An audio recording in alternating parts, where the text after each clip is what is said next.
Okay, so welcome po sa paggamit natin ng BAT Tax Guru Automation Tool.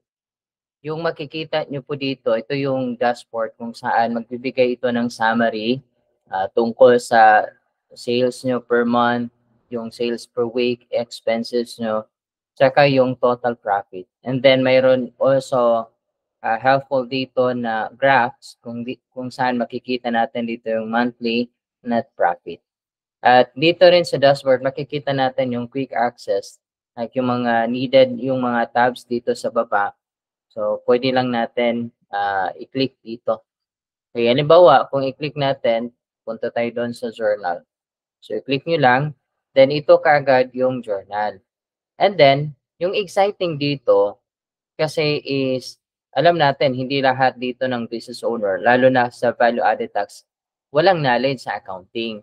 Kaya mostly kahit mayroon tayong tools, mahirapan tayo gamitin. Kasi hindi natin alam kung ano yung debit, ano yung i-credit.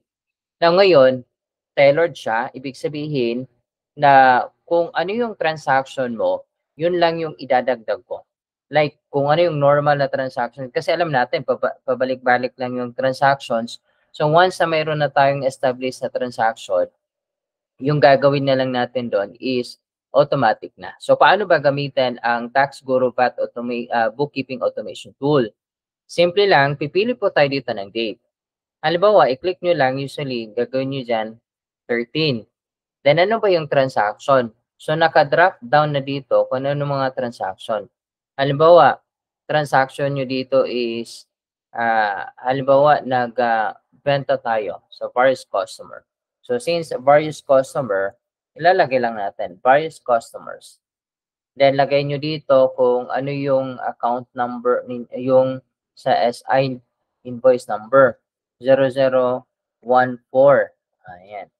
Then, since wala naman tayo dito, so ngayon, yung purpose ng type of transaction, kasi gusto natin malaman kung mayroon bang transaction, portion doon, na kung i-click mo siya, may portion ba dito na zero rated, exempted, non-VAT, import, and non-resident alien.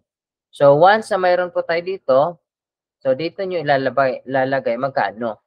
So as if kung wala, then dito nyo ilalagay kung magkano yung amount due. Halimbawa, nagbenta tayo ng 50,000. Lagay nyo lang dito, 50,000. So, lalagay niya automatic. So, once na mailagay nyo dito lahat, yung amount, so automatically, wala na kayong gagawin. So, once na ma-download natin dito, at ang kagandahan, ito is pwede natin masort.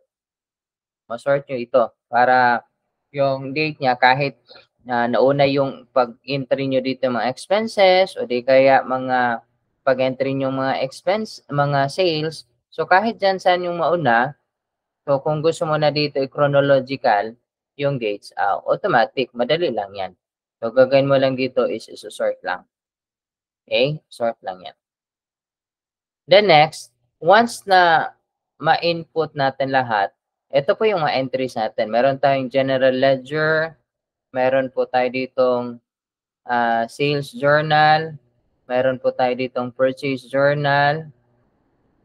Okay, yan. Meron tayong cash receipt, cash disbursement. Ito, FS, meron na rin siya. Then, ang kagandahan nito is, meron din tayong tinatawag na summary list. Ayan, yung sa summary list of sales and purchases.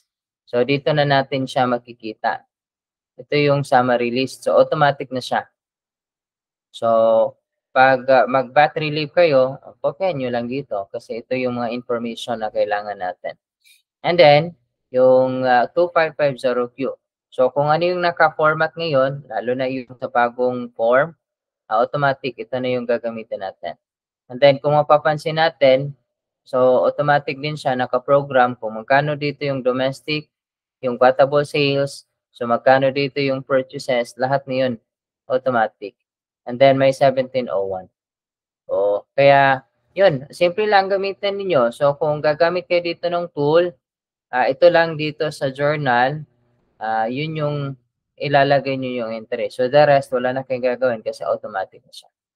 Okay, so kung mayroon kang tanong, yung demo po natin is free. Walang commitment, so wala pong bayad. Hindi po kayo nire-required na bumili kahit mayroon tayong demo.